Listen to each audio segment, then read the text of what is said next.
water you dump in there, that chemical, the number of moles of chemical, the solute, is not going to change. So before and after the dilution, the number of moles of solute in solution 1 equals to the number of moles of solute in the diluted solution there.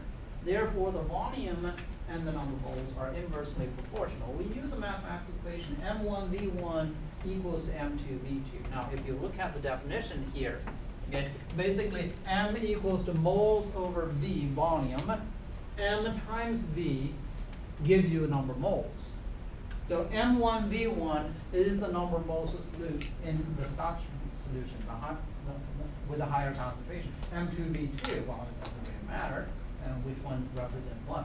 M2V2 also gives you the number of moles. Before and after the dilution, number of moles remains the same. Okay, so the concentration, molarity, and the volume are inversely proportional. That only makes sense when you have same quantity dissolved in a larger, same quantity of solute dissolved in a larger quantity of solvent, resulting in a larger volume. The concentration is going to be low. Okay? If you have a small glass of water, you put 1 teaspoon of sugar in there, versus a gallon of water, you put the same amount of sugar in there. You can taste the sweetness in the smaller quantity, with the gallon of water there, and with the same teaspoon of sugar there. You may not. It's not going to be as sweet as the smaller quantity there because it has a lower concentration. Okay, so in this case, when you prepare solution by dilution, it's not just in chemistry, everyday life. When you prepare fruit juices, we always have those frozen concentrate. Okay, and you have the frozen concentrate of orange juice there. You take 1 can of OJ concentrate and you add water, dilute it with 3 cans of water. You end up with a diluted solution there. And or if you do house cleaning, I hope you do. Otherwise, who's going to clean after your mouth? And ammonia floor cleaner there. When you buy the cleaner there, it's coming in with a higher concentration. You don't want to use that to clean the floor. You take a 1/4 cup and you add a gallon of water, and you end up with a diluted solution there. So we do dilution all the time. And when you prepare diluted solution, you take certain quantity of stock solution, you add solvent to it. The only thing being added to the stock solution, the fixed amount of stock solution, is the solvent. The total amount of solute dissolved in the solution before and after dilution is not changing. Okay, so this equation is something that we need you to memorize. And that's based on the definition of molarity there. On the previous screen there, we have M1V1 equals to M2V2.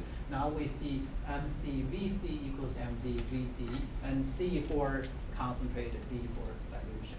Okay, so this is essentially the same equation as the previous one.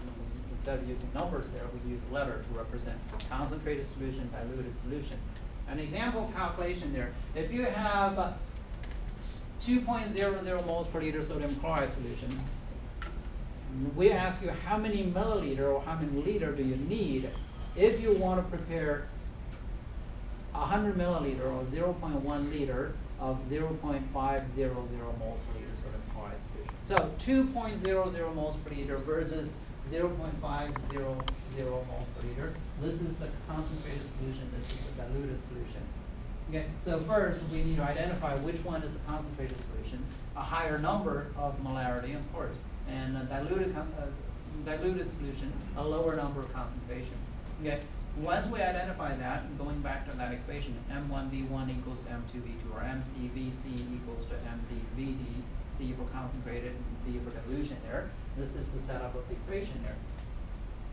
MCVC equals to MDVD. VC is what we're looking for, the volume of the concentrated solution. Solve for the NM there, that's 0.025 liter, 25 milliliter. It only makes sense. Concentration of the solution goes from 2 moles per liter to 0.5. It went down by 4-fold. The concentration, the quantity required is a quarter of what we're trying to prepare. 100 milliliter versus 25 milliliter, inversely proportional. Okay, so that's another one type of calculation you will involving the molarity, and when you do dilutions there. And other things that we can do with molarity Now you just open that can of worm when you introduce the molarity in this equation. There's a lot of things that we can do here. One of them in chemical analysis is what we call the acid-base titration.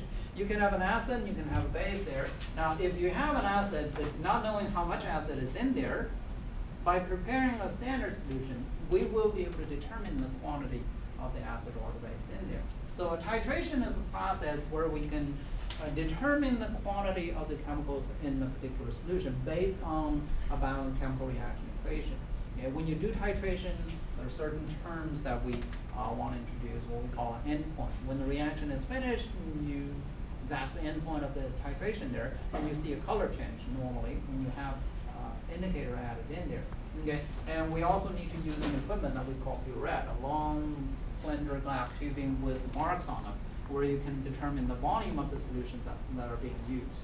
Okay, so in this case, when you do acid-base titration there, normally we would require something that we call an indicator. Indicator will change color when the chemical reaction is finished. Yeah. So for normal acid-base titration, indicator we use phenolphthalein. Phenolphthalein is an organic chemical. Interesting property. When the solution is acidic, well, you may say, what is acidic? How do we define acidic or basic there? In chapter 4, there's a little bit introduction about the acid-base chemistry there. And when the pH of the solution is lower than 7, that's an acidic solution. We will get back to this topic in chapter 15 when we talk about the acid-base at the end of semester there. When we talk about the acid-base chemistry in a little bit more detail there. So for now, we just need you to remember phenolphthalein, an organic chemical. When the solution is acidic, it has no color. When the solution turns basic, it turns into a pink color. So by looking at the color change during the titration, you know when did the chemical change happen, and you can stop adding the sodium hydroxide in there. Okay. So this is something that you will see. Actually, we have a lab of titration. I think it's number 9 or 10 later on this semester here. So you have some acid in here, you put some phenolphthalein in there, the whole solution is clear. Right? Acid dissolving water, you have an acidic solution. And then you have sodium hydroxide or base from the burette. You're adding sodium hydroxide into the mixture there. Now, every time you add sodium hydroxide into the base, into the acid there, acid and base will react with one another, generating salt and water. Now, as long as you have more acid in here than base, the solution will stay in acidic condition. As you keep adding sodium hydroxide or base into the mixture there, acid is being neutralized. That's the term that we use. When all of the acid is gone, if you put one more drop of base into the mixture, the whole solution will turn basic. When the whole solution turns basic, you see a pinkish color. Okay? So that's how we do titration in the laboratory there. Now, how does the molarity factor in here? If you know the concentration of the acid here, molarity, if you know how much you have in here, milliliter or liter, okay, you can figure out the number of moles of the acid. And then the volume of the base that you're using can be figured out before and after the addition. Before the addition, you have a volume reading. After the addition, you have another volume reading. Difference between the two is how much you've been adding from the burette into the mixture there. There, we can determine how many moles of the base is in that given volume. And from there, we can determine the concentration. So that's where the molarity comes.